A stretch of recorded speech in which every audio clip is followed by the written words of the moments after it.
Mr. Kirby, thank you so much for your time this afternoon. Pleasure to be in Brisbane. Always a pleasure to be here. Thrilled to have you here at Legalwise Seminars. Now, what do you think are some of the key trends and developments that are impacting human rights law at the moment? Well, one is definitely the advent of the Queensland Human Rights Act, because that is another step in closing the circle in Australia of getting us into the 20th century before the 21st century is over. Therefore it's appropriate to be teaching and helping the legal profession and the judiciary in Queensland to understand what the Act says and how similar legislation has been dealt with in other places.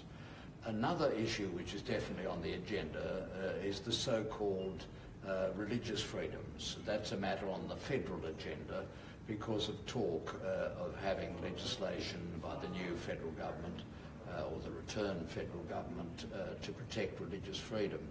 But one of the problems with that, as against the Queensland development, is if you only protect religious freedom, you're not balancing it against other freedoms and rights. At least with the Queensland law, it's going to deal with a whole range of basic human rights.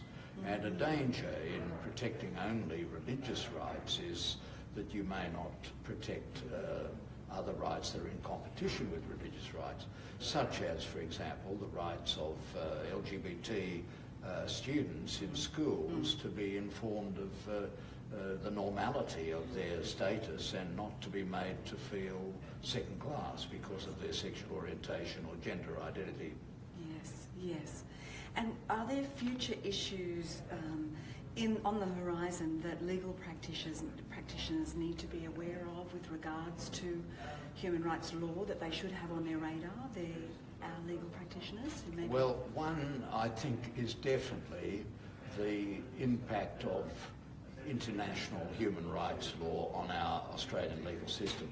If you actually analyse the Mabo decision, which was made in 1992, one of the great decisions of the High Court of Australia concerning the right of Aboriginal Australians to protection of their land rights, the actual key that unlocked the door that allowed the High Court at that time to protect the rights to land of Aboriginal people was the bringing in of the universal human rights principles into the common law by the High Court in that case. This is before I was on the High Court, so I can take neither blame nor credit for the decision. But in Justice Brennan's reasons in that case, he said the one thing that is laid down clearly by human rights is that you cannot disadvantage people by reference to their race. And that led to the decision that the common law of Australia now recognised Indigenous rights. Now, a step in that direction has happened recently in New South Wales in the Land and Environment Court in a decision by Chief Judge Preston concerning the development of a coal mine in a beautiful country district. And in the course of his reasons, he referred to the Paris Framework Convention, which Australia has signed but not incorporated into our national law, and he used that development for the purpose of deciding that another coal mine was not needed in New South Wales in that place and that he should therefore refuse consent. So this development of the interrelationship of international human rights law and our own domestic law is an issue that hasn't gone away, and it will continue to be there, and lawyers should be aware of this issue in preparing their cases and in arguing their points in federal and in state jurisdiction. Thank you. And one last question. If there was one advantage could you name one advantage and one disadvantage to having a Bill of Rights? Yeah, sure. One disadvantage is that it depends on what goes into the human rights law. Experience in many other countries, for example in South Africa with their post-Mandela constitution, indicates how important it is to have laws that protect economic and social rights. For example, the right to access to healthcare, essential healthcare, and the right of access to housing and so on. That's not in the Queensland law, it's not in the Australian laws.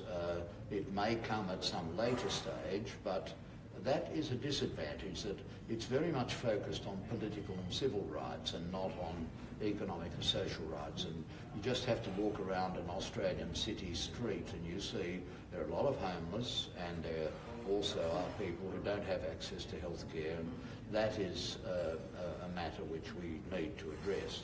Now, the advantage is actually, interestingly, partly that it helps lawyers have a framework for dealing with many problems. And I think it will help lawyers in their communications with ordinary citizens, that they can reach out to and engage with citizens and explain what the fundamental human rights are that are protected in law in Queensland in the public sector, which is what the new legislation does. And in Victoria they've found that actually the Charter has led to fixing up many problems before they ever get to a court.